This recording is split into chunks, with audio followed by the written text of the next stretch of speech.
최근 놀면 뭐하니라는 프로그램에서 중년의 여성분이 유재석님에게 자전거 타는 법을 배우는 모습을 봤다.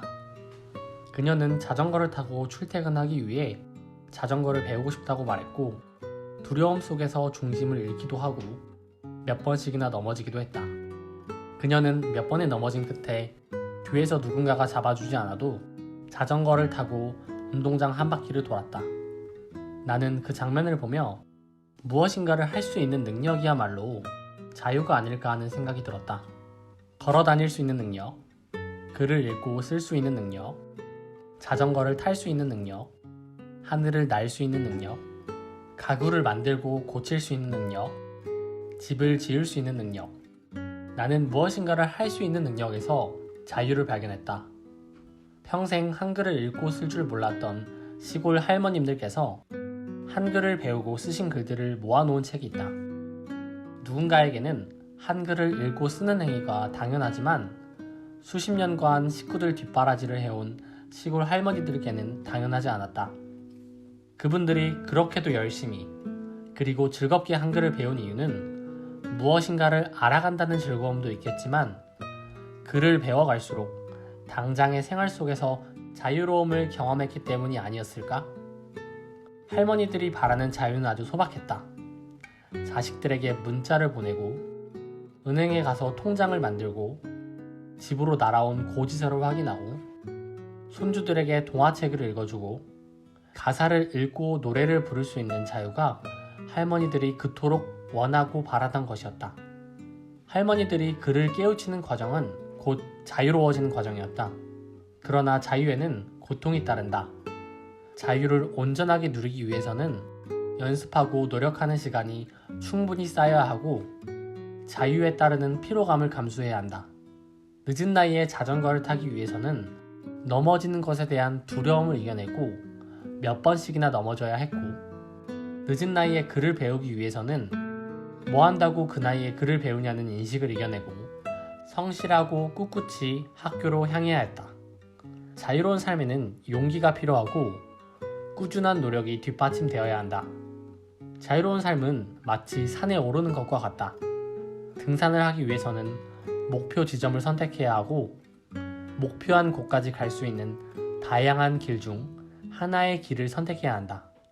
그리고 몸에 땀이 나도록 힘을 들여 부지런히 걸어야 한다. 산을 오르는 건 무척 피곤한 일이다.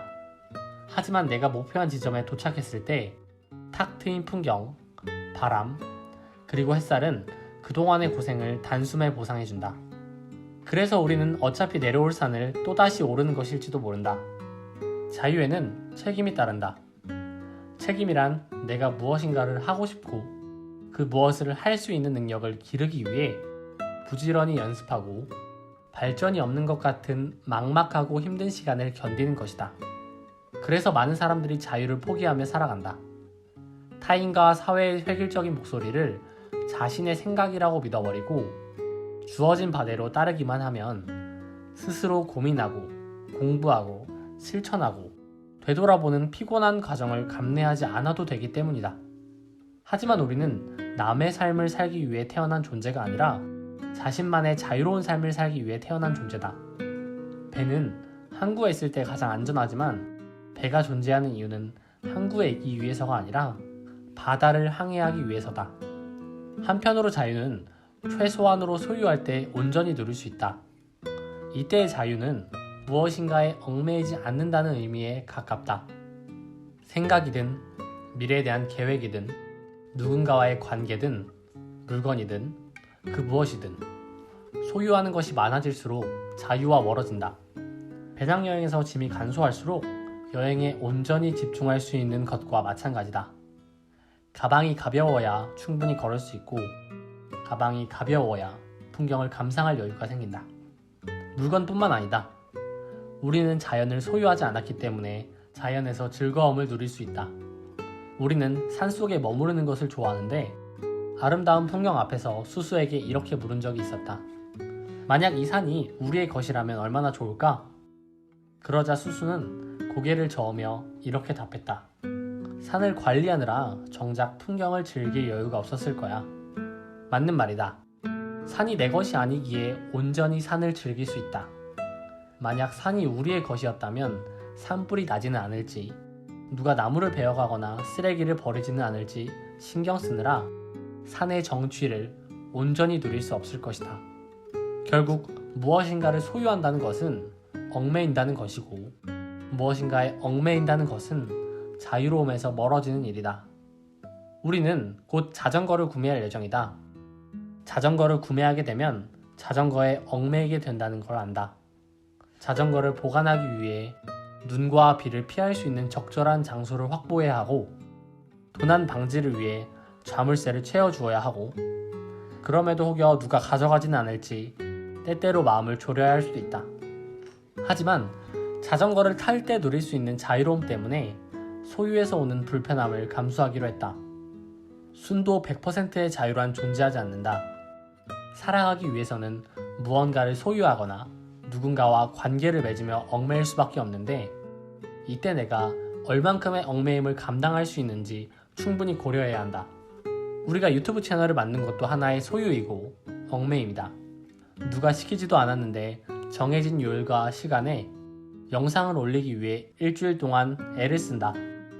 1년 동안 일주일에 한 번 꾸준히 유익한 이야기를 나누겠다고 우리 스스로 약속했고, 우리의 영상을 봐주시는 구독자분들과 약속했기에 영상 제작이 힘들다고 느껴질 때에도 책임감을 가지고 계속 해나간다.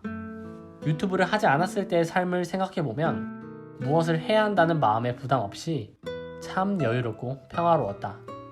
그럼에도 우리는 유튜브 활동을 통해 충분한 보람을 느끼기에 앞으로 남은 기간까지 기꺼이 유튜브 활동에 얽매이겠다고 마음먹는다.